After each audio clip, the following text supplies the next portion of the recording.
Do you want to know what percentage of first-time home buyers use the down payment assistance program? Do you want to know the average age of sellers in today's market? Do you want to know what percentage of Hispanic, Latino, Black, African American, White, Caucasian, Asian made up this past year's market? Well, if you do, then you're going to want to watch this video, because in today's video, we're going to go over the National Association of Realtors profile of home buyers and sellers for 2022. This report highlights some really interesting facts and stats when it comes to the demographics and characteristics of, again, both home buyers and sellers in this past market. So stay tuned. We'll go over that together. You don't want to miss this video. You're going to learn a lot.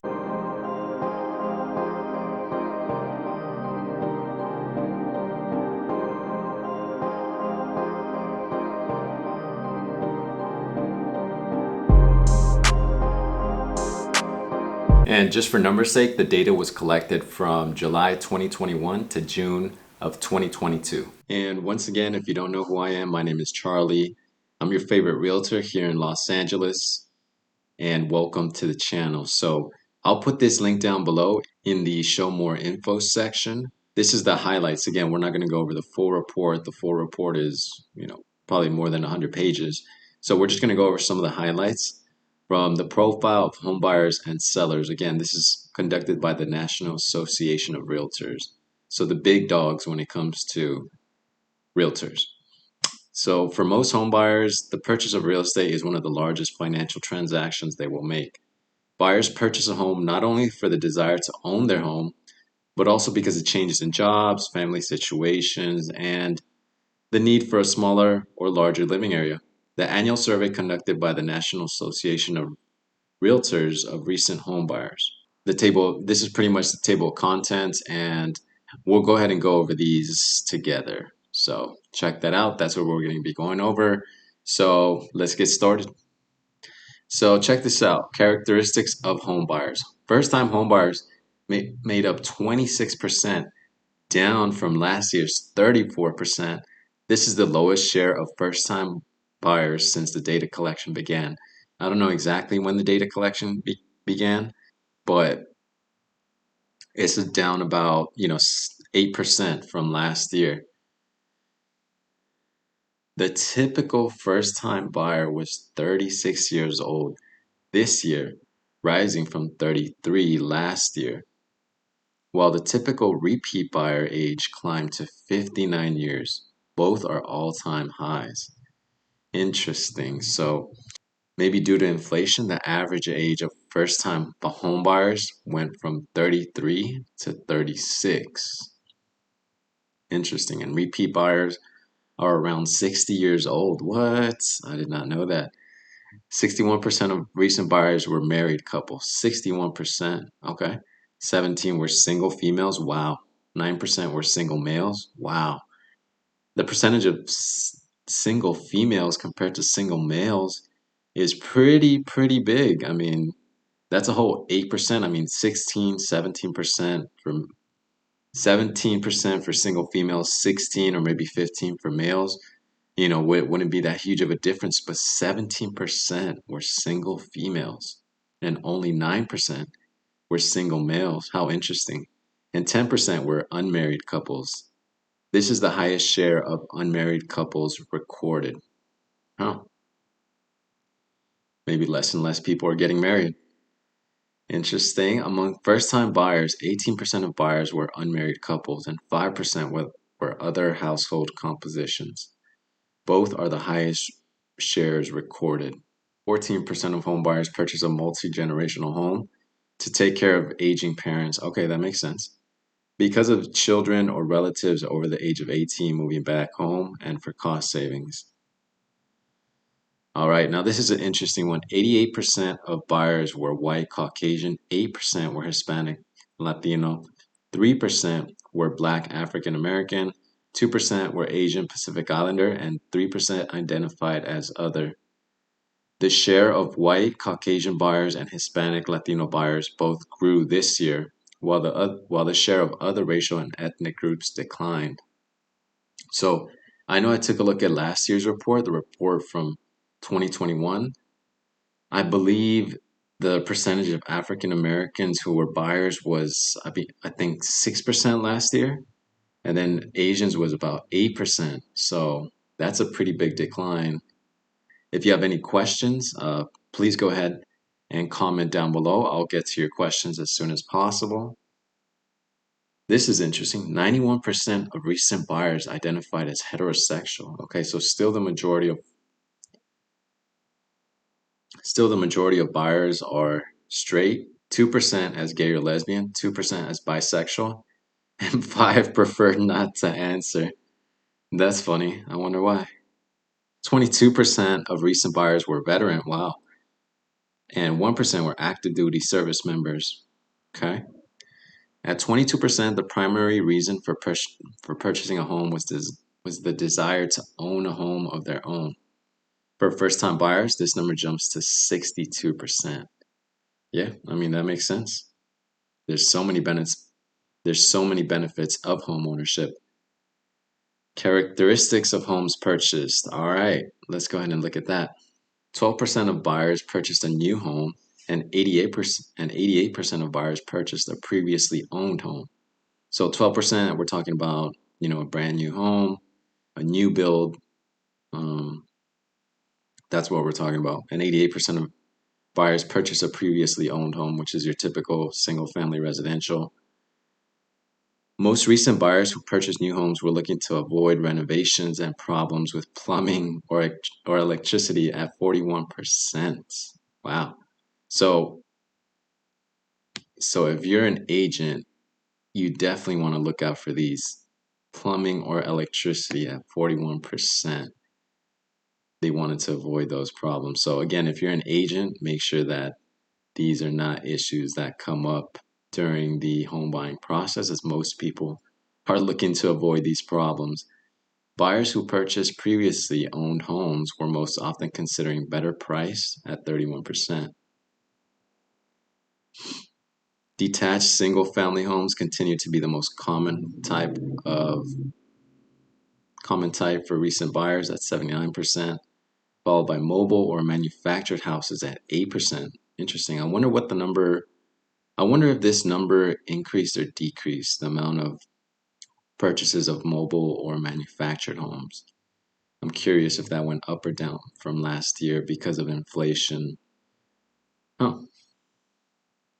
Senior-related housing held steady this year at 7% for buyers over the age of 60, with 17% of buyers typically purchasing condos and 8% purchasing a townhouse or row house.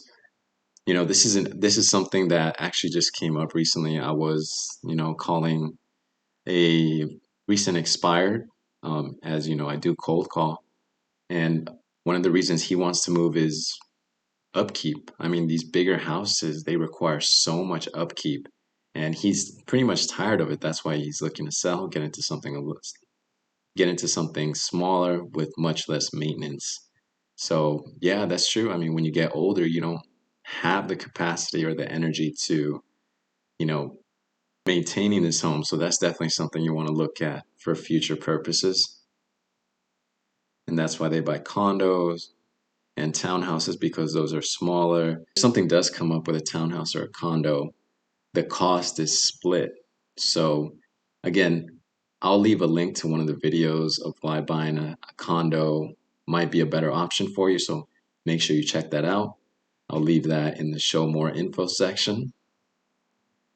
Okay, let's take a look at this. The median distance between the home that recent buyers purchased and the home they moved from was 50 miles.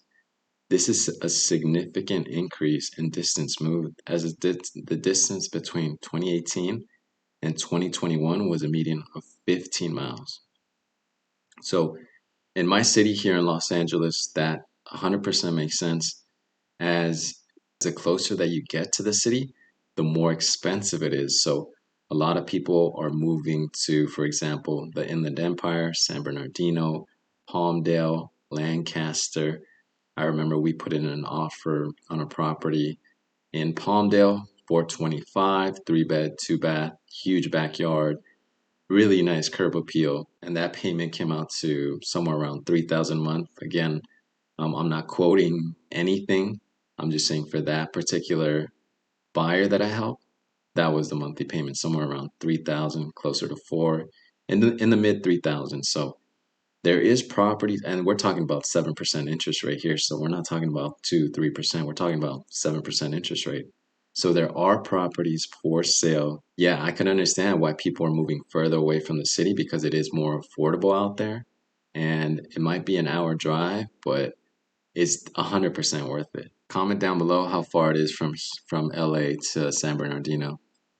For buyers, 49% cited quality of the neighborhood as the most important factor determining the location. Convenience to friends and family, overall affordability were both cited at 37%. Quality of the neighborhood is the most important thing home buyers are looking for. Of course, buyers typically purchase their homes for 100% of the asking price, with 28% purchasing for more than asking price. So I could see where this 28% comes from. It was a seller's market. I mean, from June 2021 to I would say about March of 2022.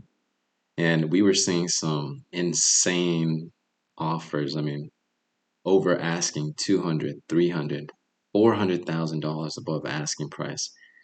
This property in Pasadena, I'll never forget it, was going for 1.2 million and it sold for 2.5 million.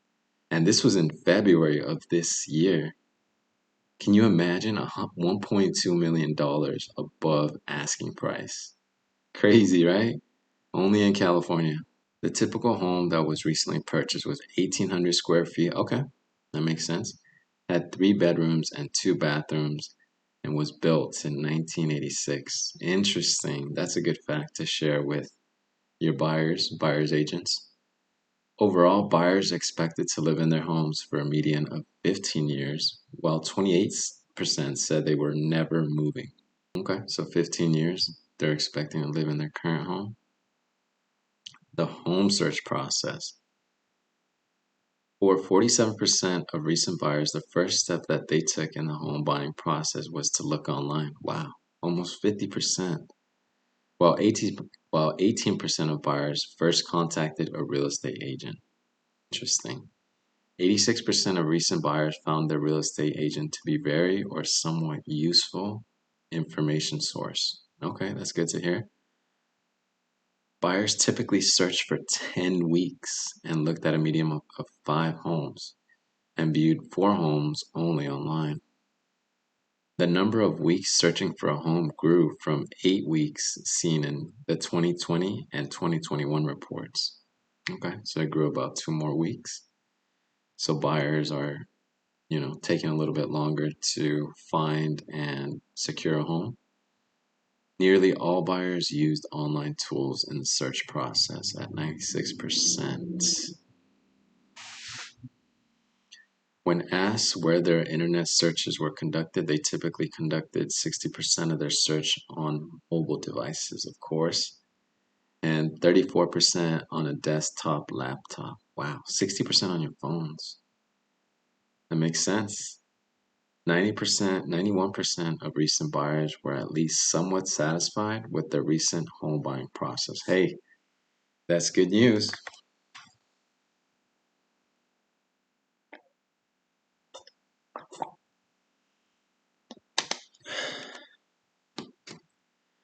Gotta get that H2O. Home buying and real estate professionals. 86% of buyers recently purchased their home through a real estate agent or broker, and 10% purchased directly through the previous owner. I wonder what they mean here by through the previous owner, meaning they had family or relatives? They had family or relatives that owned that property, or just directly through the seller. Having an agent to help them find the right home was what buyers wanted most when choosing an agent at 49%. Okay. 38% of buyers use an agent that was referred to them. Wow, that's a pretty big number. Neighbor or relative, 12 used an agent that they had worked with in the past. Wow. So this is that's 50% right there. that use a referral or someone they had worked with in the past. Damn.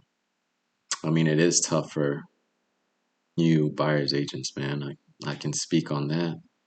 And 10% found their agent when inquiring about a specific property found online. 67% of buyers interviewed only one real estate agent during their home search. 89% of buyers would use their agent again or recommend their agent to others.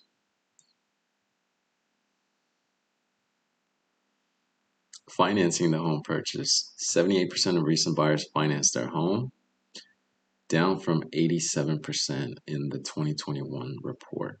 Huh. Wow, that's pretty big. 78 to 80, from 87 to 78. That was probably due to, the cash offers we were seeing during this last year's hot sellers market. The typical down payment for first-time buyers was 6%, while the typical down payment for repeat buyers was 17%. Okay, that makes sense. When you're first buying a home, you don't have that much to put down. These repeat buyers probably sold their home and used a portion of those proceeds to put as a down payment. 17% though, you're still paying PMI, private mortgage insurance, on that. For 47% of buyers, their source of down payment came from their savings.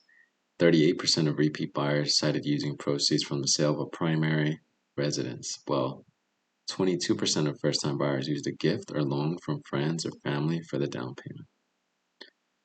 For first-time home buyers, 26% said saving for a down payment was the most difficult step in the process.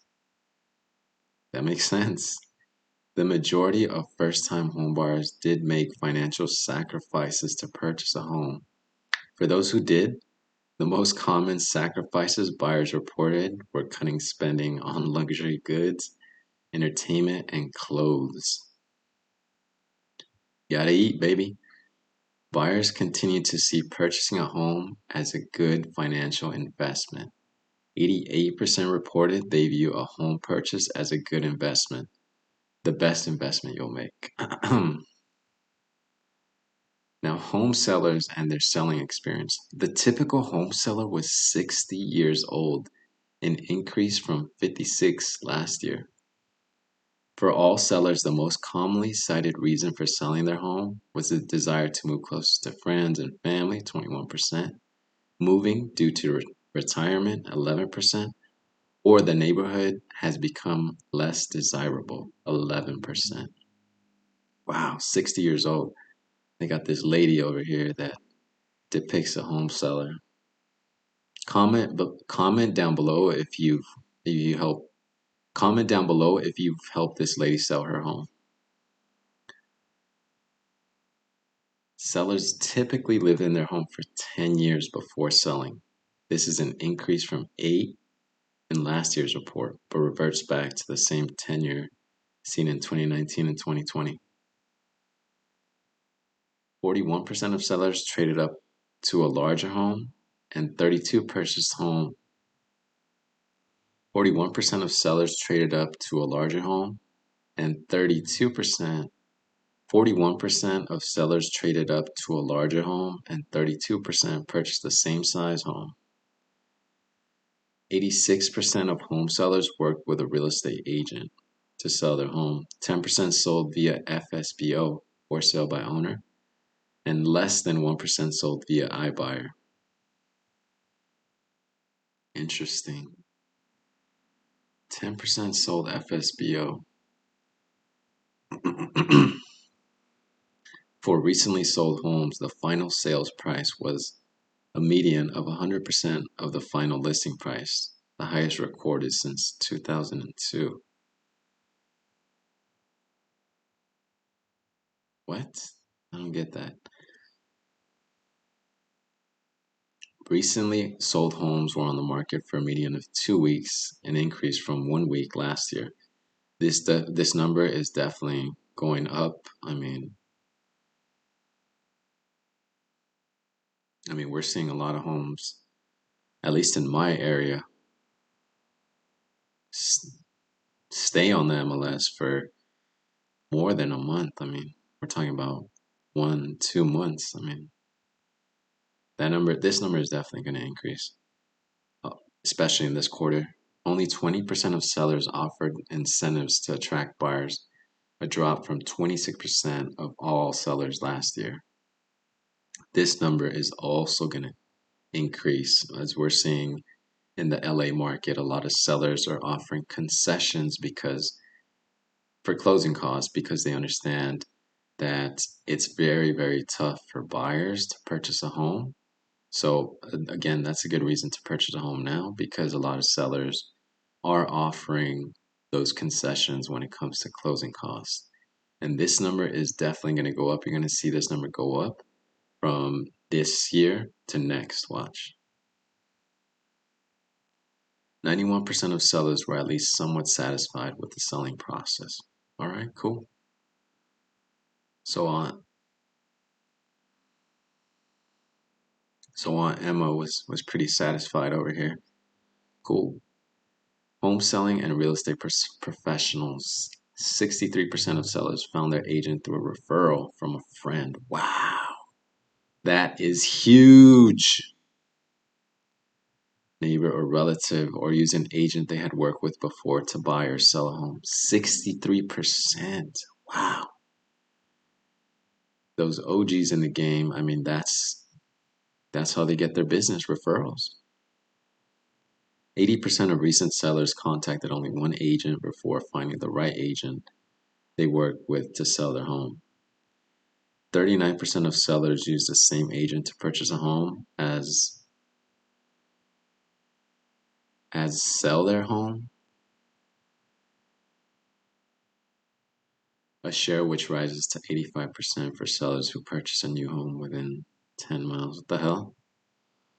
86% of sellers listed their home on the multiple listing service, which is the #1 source for sellers to list their home.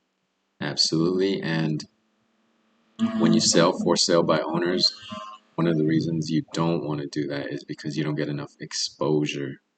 So I'll talk about that later. 74% of sellers reported that they provided the agent's compensation. Makes sense. I mean, sellers pay both the buying and the listing agent's commission. The typical seller has recommended their agent once since selling their home. 27% of sellers recommended their agent four or more times since selling their home. 85% said they would definitely. 73% or probably 12% recommend their agent for future services. For sale by owners. 10% of recent home sales were for sale by owners this year. This is up from 7% last year. The majority of FSBO sellers, 50%, knew the buyer of the home. Wow, 50%. Within rural areas, 13% sold via FSBO compared to 6% of sellers in suburban areas. FSBOs typically sell for less than the selling price of other homes. FSBOs sold at a median of $225,000 last year, significantly lower than the median of agent-assisted homes at $345,000. So this is one of the downfalls of selling on your own. You don't get any exposure. You don't get the best price. You don't get the best terms. You have to put your own marketing, business, and negotiating skills on the line. You have to work with buyer's remorse, inspections, plumbing, and so many other problems that realtors deal with. That's why you hire them, because they add a lot of value.